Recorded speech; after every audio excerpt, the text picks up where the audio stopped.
جنات عدن مفتحة لهم الأبواب متكئين فيها يدعون فيها بفاكهة كثيرة وشراب.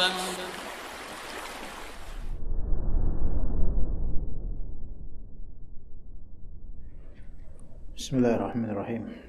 السلام عليكم ورحمة الله وبركاته.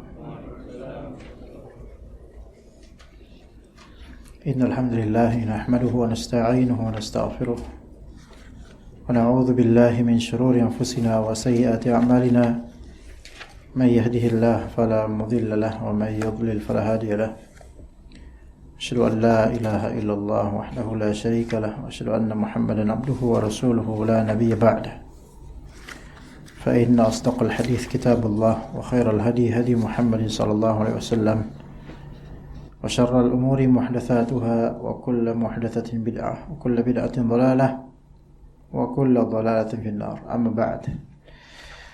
Teman-teman sekalian rahimakumullah, kita masih di pembahasan tentang isti'anah jika tidak salah. Benar tidak? Dan itu di halaman ke-101 kalau salah. Jadi kan yang pertama di antara bentuk isti'anah yaitu meminta pertolongan yang mengandung sikap merendahkan diri yang total. Ini hanya kepada siapa? Kepada Allah. Ya. Teman-teman yang lain ada Pak Idris? Atau lagi dinas? Belum datang ke sini. Atau enggak datang? Enggak, maksudnya ikhwan memang segini. Oh segini. Ada di tempat lain cabang? Oh, enggak di cabang, bukan di sini mereka ya sisanya. Ada di sini sebagian, cuma saya udah ajak ada kerjaan kayaknya. Oh, sahih beneran enggak tuh? Tahu kan? Oh. Harus tegasin karena kemungkinan alasan firasat anak. Sepertinya benar. Kerasanya seperti ada vibe mencari sebab serta mencari alasan.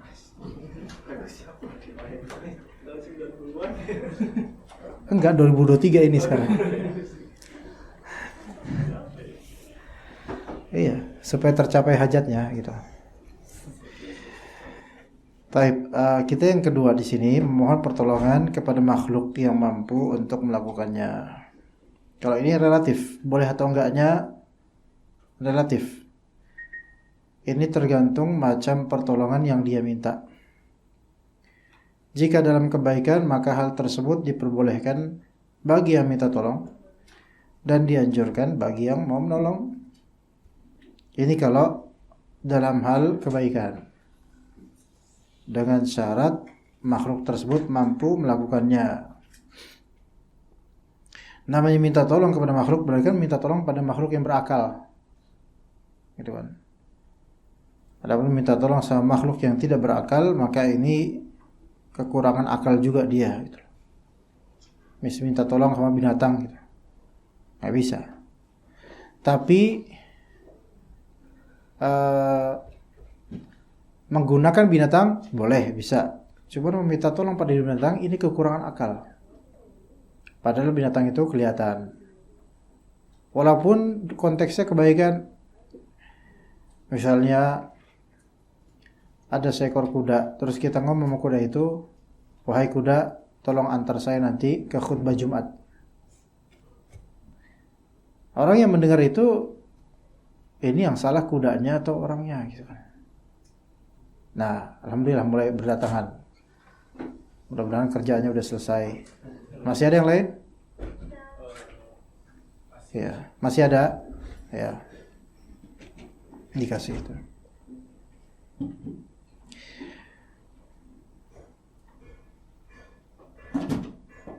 Kalau ke binatang yang kelihatan aja jangan minta tolong karena enggak manfaat.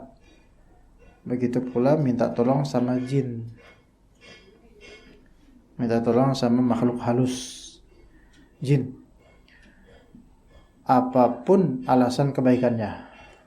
Ya gitu. Kalau nyuruh jin itu supaya berdakwah, itu bukan minta tolong namanya.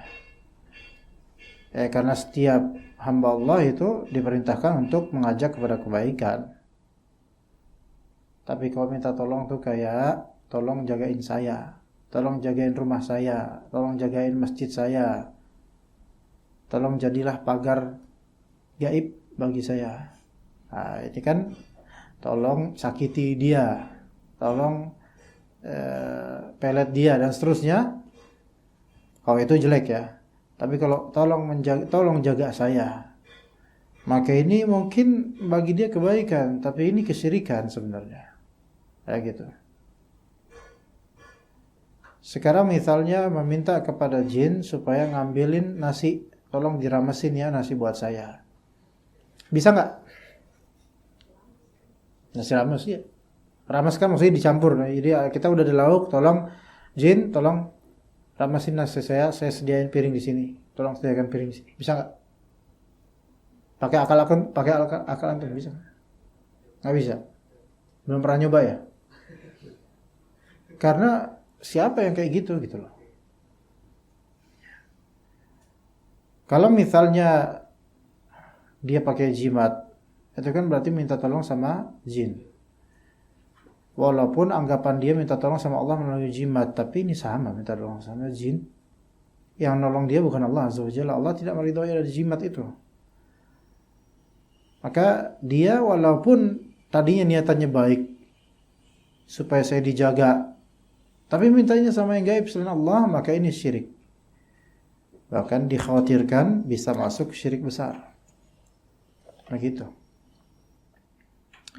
Minta tolong dalam kebaikan, seorang ustaz misalnya minta sama khadamnya, wahai khadam, wujud. Wujud kidambako ya. Wujud. Masalah apa? Terus kadang-kadang orang-orang praktisi bilang hadir. Pernah dengar kayak gitu di TV itu? Apa maksudnya hadir coba? Hadir itu di sini fi'il amr. Hadirlah. Perintah untuk ada gitu loh. Iya, bukan dia lagi ngabsen, hadir. Gaib gitu. Supaya enggak gaib jadi harus hadir. Harus ada. Nah, kemudian khadamnya entah menambahkan diri atau mungkin orang ini atau ustaz ini merasa khadamnya hadir di alamnya, minta tolong dong. Ana lagi capek nih. Tolong gantiin anak isi pengajian. Bisa nggak? Di sate santri jam 4 syarah usul salasah. Bisa nggak? Terus dia datang naik motor Beat. Iya. Bisa nggak? Nggak bisa. Seandainya pun bisa misalnya, boleh nggak? Nggak boleh. Ya, kalau bisa ya nggak boleh. Karena bukan urusannya dia. Bukan urusan jin ngedakwain manusia. Ya enggak? Antum mau enggak didakwain sama jin? Ngapain? Ya, gitu kan. Jadi minta tolong sama jin jangan, walaupun zahirnya urusan kebaikan. Jangan, nanti ketagihan ya. Berdasarkan firman Allah, wa ta'awanu 'alal birri wat taqwa, dan tolong menolonglah kalian dalam mengerjakan kebaikan dan takwa. Apa bedanya albir dan taqwa? Albir itu adalah sesuatu yang ma'ruf, mengerjakan yang ma'ruf. At-taqwa yaitu menghindari yang munkar. Jadi saling tolong menolonglah kalian dalam mengerjakan yang ma'ruf dan meninggalkan hal yang munkar. Saling tolong menolong. Oke. Jika pertolongan tersebut dalam kemaksiatan, maka keduanya mendapat dosa berdasarkan firman Allah Subhanahu wa taala. Wala ta'awanu 'alal itsmi wal 'udwan, dan jangan tolong menolong dalam perbuatan dosa dan pelanggaran. Itsm ini dosa untuk pribadi dan 'udwan ini dosa yang mengaitkan orang lain sebagai objek. Apabila pertolongan tersebut terhadap sesuatu yang mubah atau hal biasa, maka dibolehkan bagi kedua belah pihak, boleh. Dan mungkin yang menolong mendapatkan pahala atas kebaikan yang ia lakukan untuk orang lain. Maka bagi yang diminta pertolongan dianjurkan oleh syariat untuk menolong berdasarkan firman Allah, wa ahsinu innallaha yuhibbul muhsinin. Ini benar gak sih? Belum kan? Belum kan? Oke. Berbuat baiklah, sesungguhnya Allah senang terhadap orang-orang yang berbuat baik. Tapi senangnya Allah kepada yang berbuat baik yaitu berbuat baiknya ikhlas. Baik karena memang mengharap ridha Allah. Bukan baik semata-mata karena mencari dunia, tapi baik karena mencari ridha Allah. Ya. Ketiga, memohon pertolongan, ini model ketiga dari memohon pertolongan. Mohon pertolongan kepada makhluk hidup yang ada di hadapannya, tapi tidak mampu memberikan pertolongan. Nah ini ya nggak bisa dong. Minta pertolongan pada makhluk hidup yang ada di hadapan dia, tapi makhluk hidup tersebut nggak bisa memberikan pertolongan. Ini jelas suatu kesia-siaan karena dia tidak memiliki kuasa. Hal ini seperti halnya orang meminta tolong kepada orang yang lemah untuk mengangkat beban yang berat. Gimana? Ya, atau membawa dirijen gede gitu isi madu. Terus ada bocil-bocil lewat, bocil tolong dong. Dirigen itu beratnya sama bocil itu. Lagi mana bocilnya dibawa? Nggak bisa. Sia-sia dong. Ya. Iya. Misalnya dia ada penantum nih, Anda bilang, akhi Anda agak lemas ini. Tolong antum gantiin Anda isi kajian nanti malam ya. Nanti malam ada kajian nih. Antum yang isi. Mau nggak? Bisa nggak? Isi aja, duduk aja gitu, ngeliatin jemaah duduk gitu. Sampai Isya. Jadi pengawas. Jadi mereka lagi pada ujian gitu sama-sama ngelotot gitu.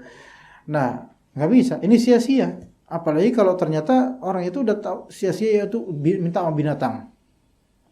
Kayak selamat misalnya. Minta sama seekor kebo. Nah, ini kehilangan akal. Kehilangan akal. Karena tidak mungkin, ya.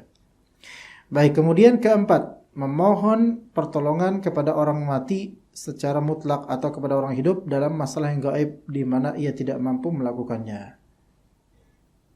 Ya, memohon pertolongan kepada yang sudah wafat. Apapun pertolongan itu. Ya, minta supaya dilancarkan rezekinya. Ini syirik besar. Karena nggak bisa orang mati. Jangankan ngelancarin rezeki, denger aja kagak gitu kan. Itu. Kemudian orang hidup memohon pertolongan kepada orang yang hidup dalam masalah yang gaib. Ini jelas syirik karena hal tersebut terjadi dari keyakinan bahwa orang yang dimintai pertolongan tersebut memiliki kemampuan yang luar biasa di alam ini. Ya, baik. Kelima, menjadikan amal saleh dan hal-hal yang dicintai oleh Allah sebagai penolong. Jadi amal saleh atau hal yang Allah cintai kita jadikan sebagai penolong. Ini dianjurkan. Sebagaimana firman Allah Azza wa Jalla, wasta'inu bis sabri was salah. Jadikanlah sabar dan salat sebagai penolongmu. Ya. Jadi minta tolong dengan wasilah beramal soleh itu hal yang baik. Atau ada masalah nih, ada masalah. Kemudian supaya masalah itu lancar, antum sebelumnya sedekah. Dengan harapan moga-moga dengan berbuat amalan soleh ini saya bisa dilancarkan urusannya. Boleh? Boleh. Namun kalau misalnya sedekah tersebut kan terkait ke orang, objek sedekah. Pak, ini ada uang 1 juta buat Bapak.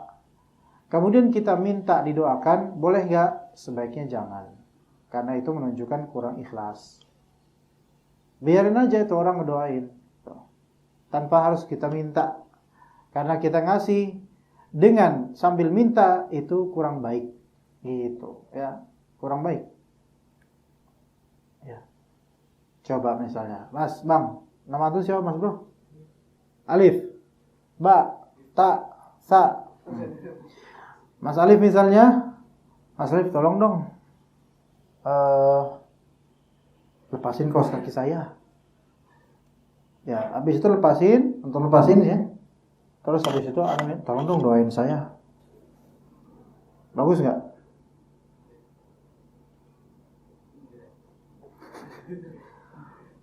Mana sedekahnya ya enggak? Kebangetan ya? Nah, kebalik nih. Alif, tolong dong lepasin kaos kaki saya. Antum bilang, boleh Ustaz, tapi tolong doain saya ya. Oke? Boleh nggak? Bisa, tapi tidak layak gitu aja. Berarti kan membantu karena pamrih. Sebaiknya membantu tanpa pamrih. Nggak perlu mengharapkan yang lebih. Udah. Kalau ada harapan di hati, udah tahan aja, nggak usah diomongin. Ya.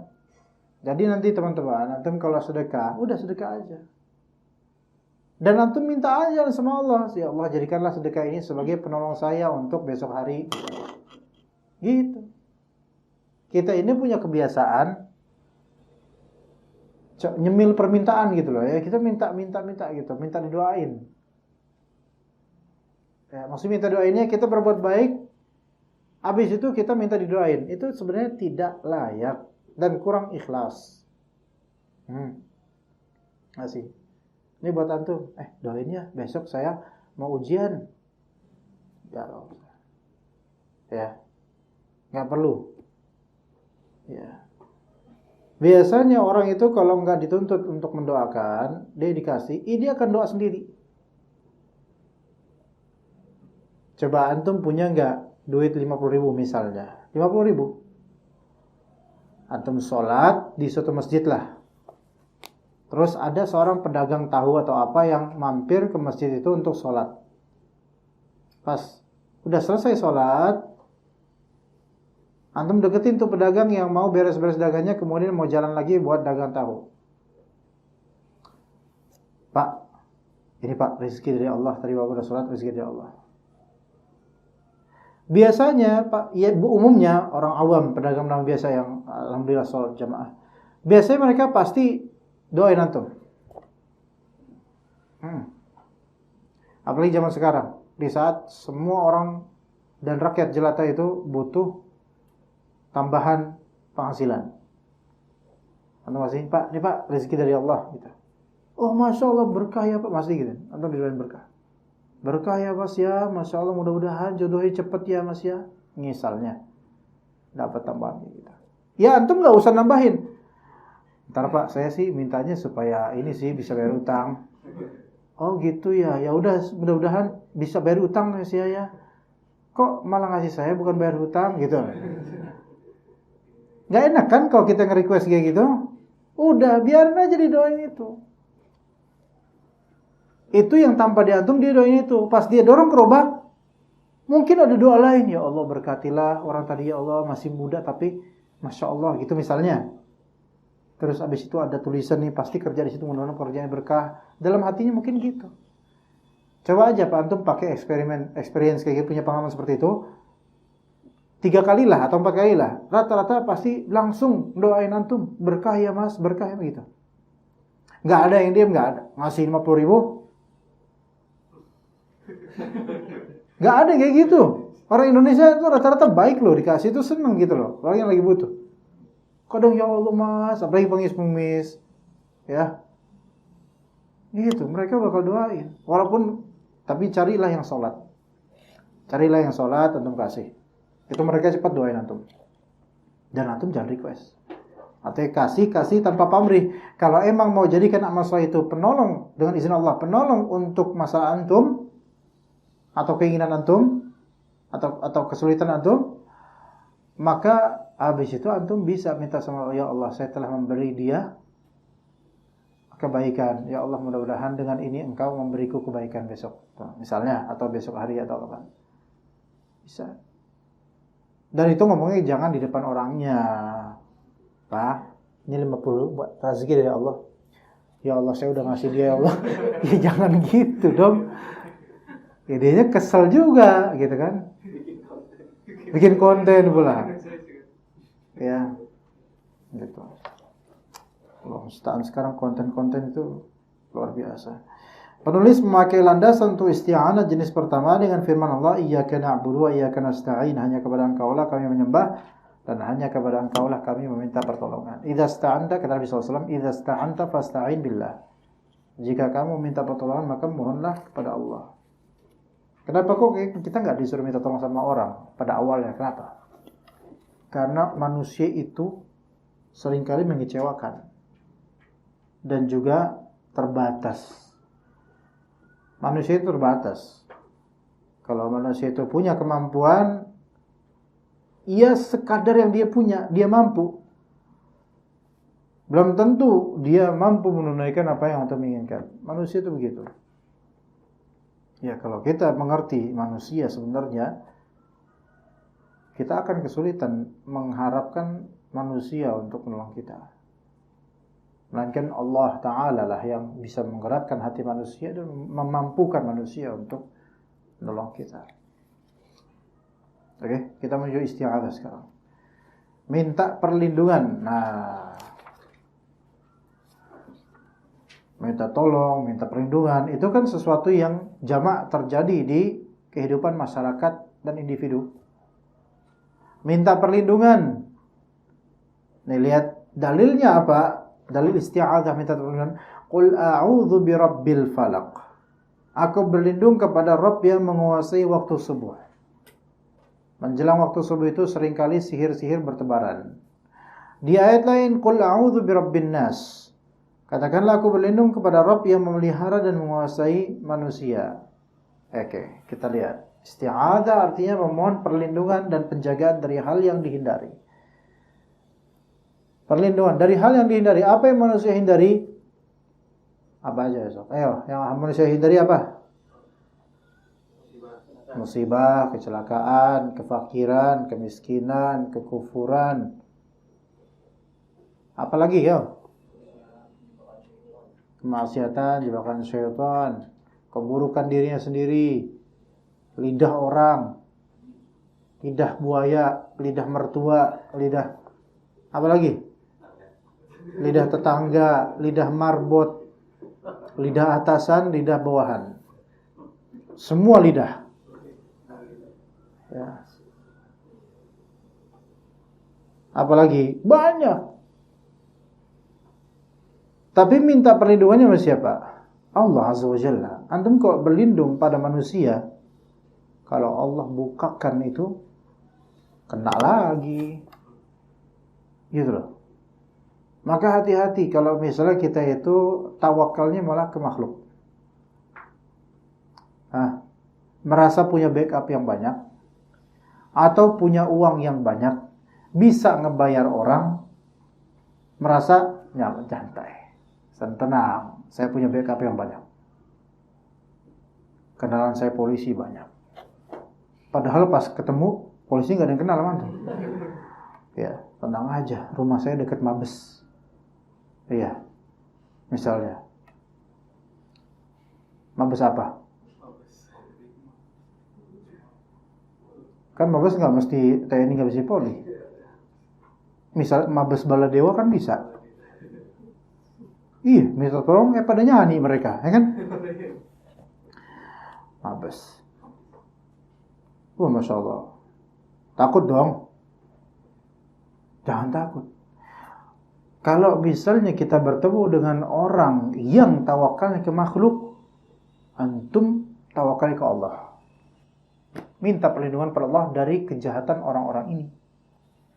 Kalaupun antum dijahati, pasti ada kebaikan dari Allah. Tahu nggak kisah Ashabul Ukhdud? Ashabul Ukhdud yang orang-orang dimasukin ke parit itu. Itu kan kisahnya berawal dari seorang pemuda itu, yang dia mempertahankan imannya. Akhirnya awalnya belajar sama tukang sihir dan belajar kepada seorang alim, rahib. Pernah dengar gak sih? Gak pernah? Karena bapak usianya udah senior. Ini anak-anak ini belum pernah ternyata Pak. Tolong Pak Idrus ceritakanlah mereka. Sudah? Atau udah cuman gak ingat? Kayaknya ingat kalau belum pernah. Kisah Ashabul Ukhdud yang Kayaknya pernah ya. Judulnya pernah. Judulnya la haula wala quwwata illa billah. Jadi dia itu dulunya anak muda ini belajar sama seorang alim, tapi juga belajar pula di sisi lain sama seorang penyihir, gitu loh. Seringkali terlambat ke belajar penyihir, terlambat karena dia belajar ke singa alim. Kalau terlambat ke penyihir itu dipukulin sama penyihir itu.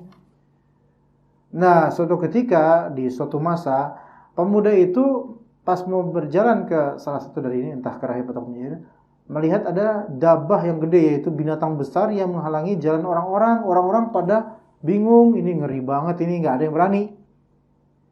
Ya, maka pemuda ini mau coba nih membuktikan kalau misalnya ajaran alim guru saya yang alim itu ajarannya benar, ya Allah, kalau misalnya ajaran beliau benar, dengan batu yang kecil saya lempar ini, matikanlah binatang itu. Mati pakai batu kecil. Mati. Ya. Nah, maka diceritakanlah hal itu kepada si alim, gurunya. Kata gurunya, kamu telah mencapai derajat yang aku tidak mencapainya. Hati-hati sih. Tolong nanti kalau misalnya kamu menjadi orang dipandang besar dan terjadi fitnah, tolong jangan beritahu di mana saya. Jangan beritahu saya adalah gurumu, jangan beritahu. Kata si alim. Begitu. Ya. Disingkat lagi ceritanya, intinya akhirnya si pemuda ini bisa mengobati dengan izin Allah orang-orang yang bermasalah, berpenyakit. Ada orang kerajaan yang buta matanya, kemudian diusap dan ternyata bisa normal kembali. Tapi dengan syarat dia harus masuk Islam. Gitu, akhirnya masuk Islam dan juga akhirnya bisa disembuhkan dengan izin Allah. Mulai tersebar kehebatannya dan akhirnya intinya ketahuanlah dia bahwasanya dia itu bertauhid kepada Allah, ketahuan siapa gurunya dan orang-orang yang telah disembuhkan. Yang telah disembuhkan itu mengakui Allah adalah Rabbul Alamin. Begitu juga dengan yang tadi yang disembuhkan matanya, yaitu orang kerajaan itu akhirnya dibunuh oleh raja itu. Karena raja itu merasa dirinya lah Tuhan. Juga gurunya si pemuda ini akhirnya ketangkep, ketahuan siapa gurunya. Ya.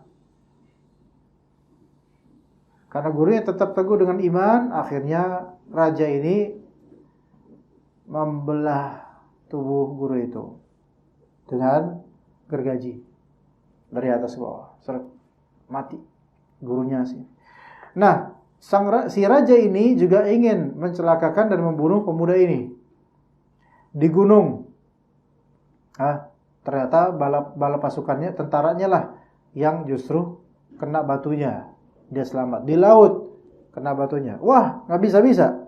Gimana caranya supaya membunuh kamu? Maka kata si pemuda itu, tolong salibkan saya, ya, gitu. Dan masyarakat, semua penduduk kumpulkan di penyalipan saya. Kemudian panah sasarkan ke bagian ini saya. Dan ketika memanah sebelum melepas, bilang Bismillah Rabbi hadzal ghulam. Dengan Bismillah Rabbnya anak ini. Ini masih muda. Akhirnya dikumpulkan tuh orang-orang. Syuf, lihat di sini pemuda ini dengan pengalamannya selama ini minta pertolongan sama siapa? Sama gurunya? Enggak. Sama menteri? Enggak. Sama rakyat? Enggak ada backupnya. Bayangin tuh, anak muda loh, seusia antum, mungkin lebih awal, lebih muda daripada antum. Tapi tetap teguh gitu loh imannya, tetap teguh. Padahal dia sendiri loh berdakwah ketika itu. Dan nggak ada keluarganya itu nggak mensupport. Bahkan gurunya itu juga khawatir akan dirinya, sehingga jangan kasih tahu aku gurumu gitu loh. Jadi berjalan sendirian tuh di muka bumi dengan seperti itu. Dan tawakal kepada Allah, ta'awudz, minta perlindungan pada Allah Azza wa Jalla, diselamatin berulang kali. Akhirnya dengan syarat seperti ini, kumpulkan massa para masyarakat, biar mereka menyaksikan penyalipan ini. Dan ketika melepaskan anak panahnya, baca Bismillah Rabbi hadzal gulam. Kena, just mati. Ketika mati apa yang terjadi coba? Ayo, apa yang terjadi? Ayo. Udah pernah dengarkan? Judulnya doang, anak capek-capeknya kita ya. Kirain antum terbangkitkan itu memorinya, ternyata emang kosong ya. La haula wala billah. Antum pernah dengar enggak kisah ini? Belum. Beneran. Oh, ibu-ibu, anak-anak, adik-adik, akhwat. Udah pernah belum dengar kisah ini akhwat? Belum. Antum ngapain aja selama ini? Harus tahu sekarang ya. Dan antum cari nanti kisah Ashabul Ukhdud di surah Al-Buruj. Cari tahu. Harus tahu. Ini buat cerita buat istri-istri antum nanti dan buat anak-anak antum. Ya. Tapi itu tadi ada cerita singkatnya loh, masih ada lebih panjang lagi. Nah, ketika itu terjadi, mati itu pemuda, apa yang terjadi masyarakat? Semuanya kemudian amanna bi rabbi hadzal ghulam. Kami beriman kepada Tuhannya anak ini. Langsung masuk Islam semua orang. Rajanya enggak terima. Waduh, gimana ini kacau sendiri, kok kacau kayak gini? Harusnya kan mereka ngelihat kehebatan saya membunuh anak ini, tapi malah kebalik. Lihat tuh, efek dari tawakalnya seseorang. Bisa seperti itu dan minta tolongnya, minta perlindungan sama Allah. Orang-orang ini kemudian mereka tuh melihat betapa teguhnya anak ini, dia bertawakal sama Allah, terharu mereka malah pada masuk Islam. Akhirnya dia ancam itu masyarakatnya, dia ancam, siapa yang enggak mau balik menyembah aku, maka aku buatkan parit yang besar untuknya dan juga akan aku masukkan ke parit itu. Isinya apa isinya paritnya? Api. Bukan buaya, bukan ular sanca, bukan api. Api menggelora. Ya, dimasukin. Mereka teguh, langsung pada teguh imannya mereka. Enggak jadi dia masuk Islam, enggak ada kayak gitu. Teguh. Siap untuk kematian. Ada seorang ibu yang menggendong anak. Nah, ini mungkin pernah dengar mungkin. Pas mau habis aja baru pernah dengar. Ini endingnya nih, end of story. Gendong anak nih, masih gendong anak gitu dia ngomongannya. Mau maju ragu, ini api loh. Siapa yang tega dia menggebawa anak itu? Maka apa anak itu tiba-tiba bisa berbicara. Iya. Untuk menganjurkan, udahlah Bu, ayo kita masuk aja, enggak apa-apa. Allah yang akan mengajari kita. Akhirnya ibu itu melompatkan diri masuk. Itu di zaman dahulu ya, sebelum Nabi Muhammad SAW. Nah, ini kisah Ashab al-Ukhdud, kisah Malik wal Ghulam was Sahir, kisah raja, anak kecil dan penyihir. Itu dikenalnya begitu nama kisahnya. Dan itu yang mencetuskan nanti ada surat Al-Buruj, ya gitu. Nah, kita belajar dari pemuda ini, dia beri isti'adzahnya itu kepada Allah Azza wa Jalla. Isti'adzah itu apa? Minta perlindungan, ya. Yang pertama dari macam isti'adzah. Isti'adzah minta perlindungan kepada Allah yang mengandung sikap yang benar-benar membutuhkan. Hanya kepada Allah tempat bergantung. Hanya Allah yang mencukupi segala sesuatu, serta hanya Allah tempat berlindung yang sempurna dari segala sesuatu yang sedang atau akan terjadi, kecil atau besar, baik datang dari manusia atau yang lainnya. Oke. Kalau misalnya madarat itu datang dari manusia dan antum khawatir, antum minta tolong sama Allah. Minta perlindungan, ya Allah. A'udzu bikalimatillahi tammati min syarri ma khalaq. Saya berlindung kepada kalimat Allah Ta'ala yang sempurna dari keburukan apa yang dia ciptakan, makhluk ini, yaitu manusia ini. Ya. Kalau ternyata nih manusia, keburukan manusia boleh bisa saja kita tangkal dengan energi kita, tenaga kita gitu loh. Tapi keburukan jin antum nggak bisa tangkal pakai tubuh antum. Enggak. Karena jin nggak kelihatan. Dia datang dari arah mana antum nggak tahu. Antum pernah lihat gak video macan maung ya di kolam atau balong? Mau. Ini maung nih Persib nih, maung nih ya. Persib semua ya, makanya biru kan ini. Lagi ngejar apa? Bebek. Nah, muncul, dikejar di belakang nanti, dikejar, iya. Kasian, itu hilang wibawanya tuh. Nggak tahu bebek itu kayak Persija deh kayaknya. Iya. Anda termasuk The Jack. Itu The Jack tuh. Jakarta juga tuh. Hati-hati tuh. Serbu sih. Ini Persib semua ini. Padahal sama-sama macan ya, beda bahasa. Macan Kemayoran sama Maung Bandung kan macan-macan juga gitu ya. Ini harusnya inilah bersatu lah. Enggak mau. Ya. Anda maunya ngaji aja, Anda enggak mau bola. Nah itu mau aja kalau antum lihat ngejar bebek ya, begitu sulitnya. Padahal kelihatan tuh bebek tiba-tiba hilang. Sekarang kalau antum sama jin, dia bisa ngeliat antum nggak bisa ngeliat dia. Gimana cara menangkalnya? Pakai sapu gitu? Ayo, mana kamu? Saya pukul kamu. Ketawa jinnya, nggak bisa ngeliat ya kan? Ketawa. Maka di syariat Islam menangkal gangguan jin itu hanya dengan zikir. Kecuali kalau jin itu menampakkan diri, nggak apa-apa. Salaf kita itu kalau ada jin menampakkan diri, ya dikejar Pak. Ikhwan. Antum melihat orang-orang Arab, jin-jinnya tuh paling jarang menampakkan diri. Kenapa? Orang Arab pada berani sama jin. Saudi itu para berani, jinnya. Dikeplukin jinnya itu, makanya jarang. Jin Arab paling Aladin doang, jin Aladin itu juga Disney ya, nggak benar itu. Dan juga jinnya terus pakai kayak gitu, memang kayak gitu jinnya, nggak tahu dah. Jin Arab jarang memperlihatkan diri karena tahu nih orang-orang pada ngejar dia. Kalau misalnya dia beda sama Indonesia, laku jinnya nampakin diri kuntilanak karena tahu, pada takut, pada sien ya, pada takut. Nah, karena manusia ini di Indonesia terutama banyak yang tidak bertawud atau isti'adzah kepada Allah Azza wa Jalla. Jadi ketika dibisik oleh jin dengan mindset yang buruk, a'udzubillahi minasyaitonirrajim. Sebagaimana dalam hadis Nabi SAW, yang dibisikin, siapa menciptakan kamu? Allah.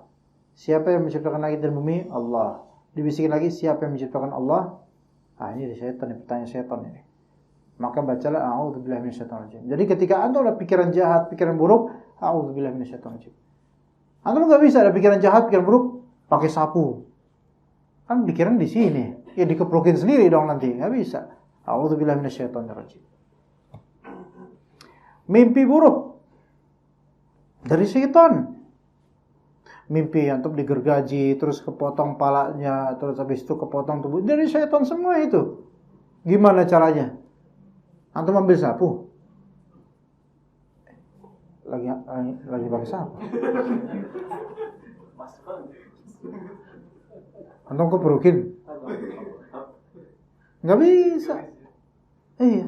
Lah mimpi apa? Siapa yang dikeperukin? Istri di samping antum keperukin. Nggak bisa. Makanya kata Nabi SAW, kalau antum melihat mimpi buruk apa? Meludah ke kiri 3 kali. Kayak meludah biasa aja. Ada bini diludahin, bukan. Gitu. A'udzubillahi minasyaitonirrajim atau a'udzubillahi min syarri ma ra'aitu. Itu doanya. Ya. Kemudian ganti posisi. Kalau yang tadi di kanan, posisi kiri. Kalau kita di kiri, posisi ke kanan. Begitu. Dan jangan cerita-cerita bangun tidur mimpi buruk. Istri bangun. Ada apa sayang? Tadi saya mimpi gini-gini, mimpi buruk. Jangan dari setan itu. Mimpi buruk tadi saya gini-gini. Jangan. Saya mimpi kuburan. Kemudian ternyata saya jadi batu nisannya. Ini bukan mimpi buruk, ini mimpi lucu. Nah, kita nggak bisa dengan fisik kemudian melawan syaitan di mimpi buruk kita. Umumnya nggak bisa. Bisa dengan ta'awudz, baca ayat kursi. Bahkan pun ketika penampakan, antum nggak bisa dengan fisik antum. Bisa dengan ta'awudz, a'udzubillahi minasyaitonir rajim. Baca ayat kursi, baca ayat lainnya. Contoh antum diganggu kuntilanak di atas pohon. Ketawa dia, hihihi gitu. Habis ketawa nangis. Antum lemparin. Sia-sia. Antum ya, a'udzubillahi minasyaitonir rajim. Antum bacain aja ayat. Atau antum berpaling aja, udah selesai. Jadi dari syaitan itu kita berlindungnya pada Allah Azza wa Jalla. Jangan merasa diri kita tuh bisa mengusir syaitan dengan diri kita, sugesti kita, hati-hati. Jangan-jangan antum juga pakai. Dan itu banyak orang kayak gitu tuh yang pakai itu. Merasa diri punya power dan arogansi, ketemu syaitan. Ya. Wah, gitu. Ya gitu. Sugesti yang ada dirinya, kesombongan dirinya itu merasa bisa menghilangkan syaitan. Hati-hati seperti itu loh. Orang kalau make seperti itu kadang seringkali menghindarkan syaitan dengan cara yang juga disukai oleh syaitan, yaitu dengan kesombongan atau arogansi, dan juga dengan wiritan atau jampi-jampi atau dengan sugesti. Ya, yang sahih adalah dengan bismillah atau a'udzubillahi minasyaitonir rajim dan semisalnya. Atau ayat-ayat ya.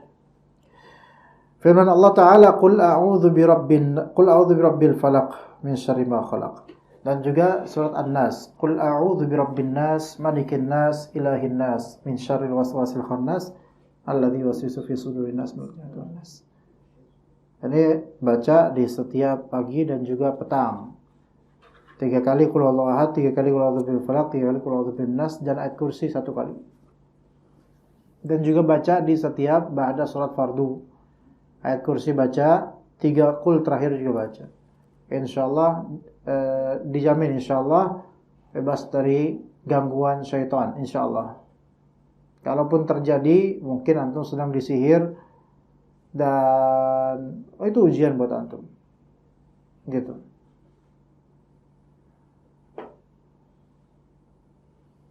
Tapi ana yakin insyaallah. Kalau jadi zikir pagi petang antum tidak diganggu, enggak ada penampakan, enggak ada. Insyaallah, tenang aja. Antum lewat jalan sepi, insyaallah dijaga sama Allah. Setan-setan takutlah insyaallah. Ada si fulan tadi dia zikir pagi petang gitu, pergi mereka gitu misalnya. Bisa.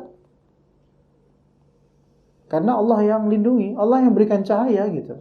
Terbedakan, apalagi jalannya di tempat gelap sambil zikir. Nah, ini makin setan itu juga cari yang lain aja lah, yang ini mah susah gitu. Bisa. Anak pribadi nggak pernah mau ngeliat hal kayak gitu ya kan. Jelek, ngapain coba?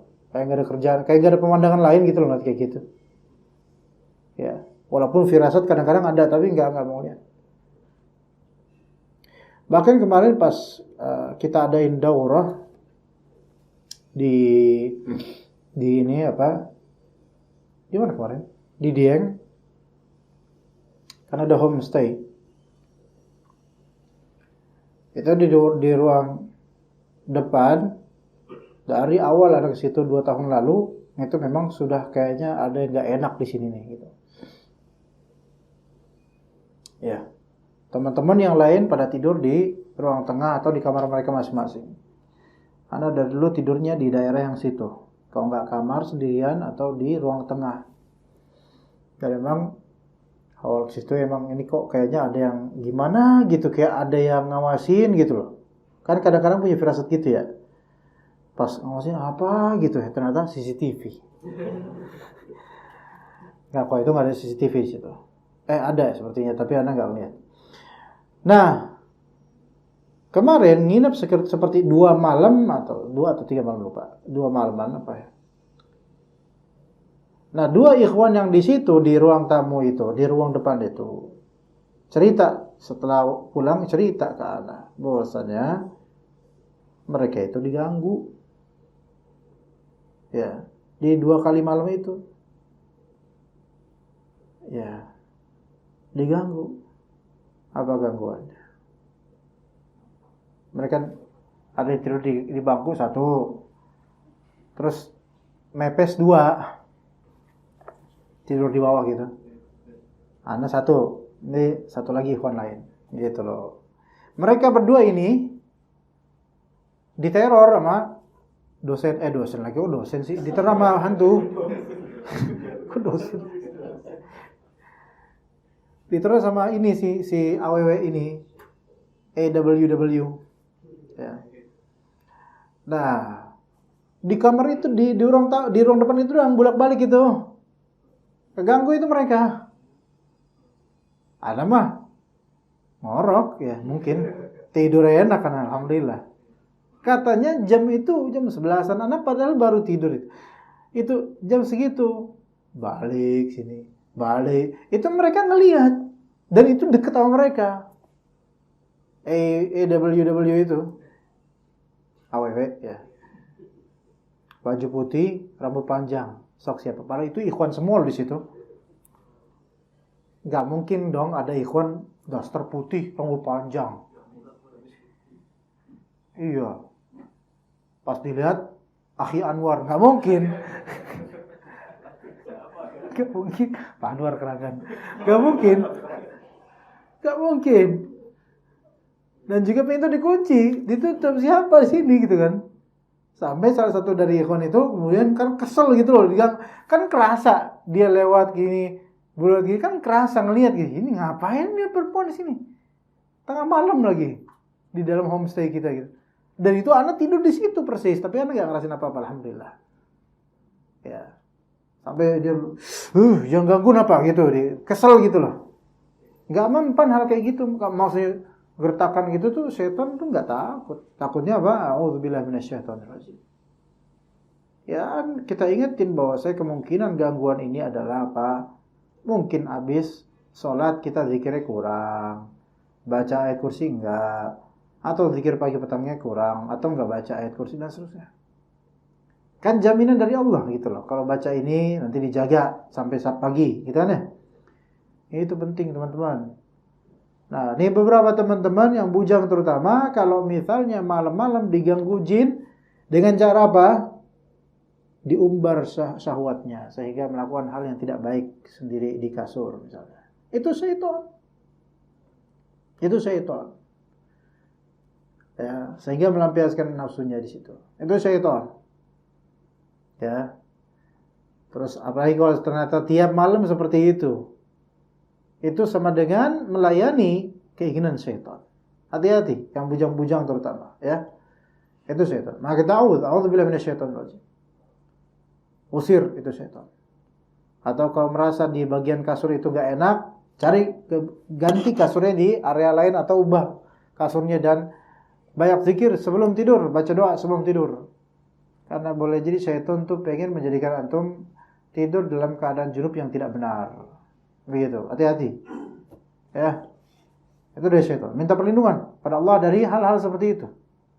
Karena itu semua godaan, bisikan, apalagi enggak ada istri atau jauh dari istri. Ya. Hindari hal tersebut, jangan dibiasakan. Ya, gitu.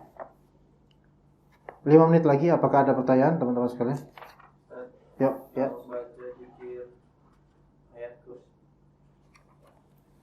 Ulangi dari awal pelajaran. Tanya, kalau kita baca zikir ayat kursi, cuma kita nggak paham dan nggak hafal artinya, itu berkhasiat nggak Ustaz? Berkhasiat. Tidak disyaratkan harus hafal artinya. Tetapi tentu khasiatnya tidak sebaik orang yang paham artinya, gitu. Jadi ketika ada wiritan, sunnah, diperintahkan untuk ini, terus kemudian dianjurkan, maka orang yang gak paham tetap dapat fadilahnya, keutamaan insyaAllah. Cuma tidak sekuat keutamaan itu orang yang paham. Gitu. Begitu, wallahu a'lam. Wa iyyakum. Ada lagi teman-teman? Yuk. Masuk YouTube loh suara antum. Iya Pak Ustadz, Oh, ya. mau nanya, kira-kira jin setan gitu bisa nyerang fisik kita gitu, kena fisik kita, kan ada lihat Fisik pakai F apa pakai P? pakai F. Ah. kan pernah dengar ada apa ya, ludah pocong kalau kena itu lah apalah gitu. Budak pocong cenah. Tuh. Iya kalau kayak gitu. Antum Bandung apa Cimahi atau mana? Abi Ciamis. Oh, Ciamis. Sama dong Melen. Sama barudak ya sama. Budak pocong. Hah? Oh, ludah pocong buat pengasih apa namanya? Pengayaan apa namanya? Penglaris, ya. Apa nyerang fisik? Itu ludah pocong bukan buat nyerang fisik. Ya, tapi bisa ada serang itu. Oh, pocong nyerang pak ngeludah gitu pocongnya. Enggak. Jadi gimana ya? Ya kan Kumaha sia we lah. Bukan pocong, semua jin lah gitu. Nah, bisa nyerang ke kita, terus kitanya nyerang fisik gitu. Oh. Kena fisik gitu. Bisa. Di alam mimpi bisa, di alam nyata juga bisa. Kalau di alam mimpi berarti itu di alam ruh. Masuk jinnya itu kemudian menyerang antum. Apakah bisa berefek ke fisik? Iya bisa. Karena ada juga beberapa sahabat ketika mimpi buruk itu terus sakit habis itu. Ada. Iya. Habis mimpi dan kata sahabat itu setiap mimpi buruk yumriduni, selalu itu membuatku sakit. Itu iya benar. Jadi kalau dibilang setan itu nggak bisa menyakitin itu salah. Tapi kita bilang setan bisa menyakiti dengan izin Allah. Kenyataannya begitu, baik dalam mimpi maupun dalam nyata. Gitu. Dan kadang-kadang di alam nyata orang lagi tidur, di alam nyata itu dia sedang disiksa oleh jin diserang oleh jin dan masuk juga ke alam mimpi dia. Jadi kayak ada ngecekek itu pas bangun bener ada jin lagi ngecekek berbentuk orang lagi ngecekek gitu. Kalau itu jin itu bisa. Dan terus habis itu kerasa di sini merah atau apa itu ya benar. Itu terjadi. Kita nggak bisa memungkiri itu. Cuman kita itu nggak boleh kemudian menjadikan itu sebagai bahan ketakutan bahwa jin itu nggak selalu bisa seperti itu. Itu hanya ketika Allah izinkan saja. Nggak akan selalu. Karena untuk bisa seperti itu butuh energi juga mereka, ngeden-ngeden juga mereka. Dan nggak selalu. Jangan takut. Baik dalam mimpi atau dalam ini. Rasulullah SAW juga ketika beliau sedang sholat, itu ada jin bawa apa? Obor. Bukan karena bentar lagi puasa, bukan.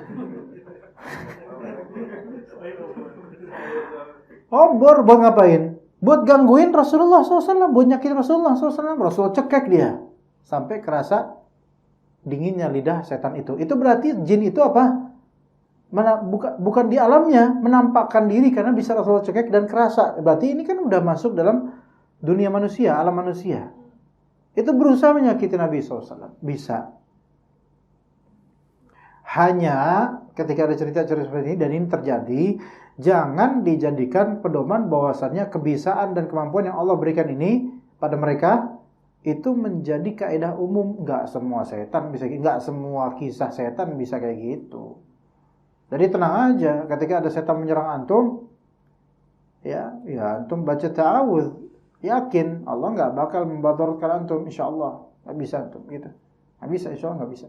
Kadang jin itu juga tergantung dengan sugesti kita ya, Pak.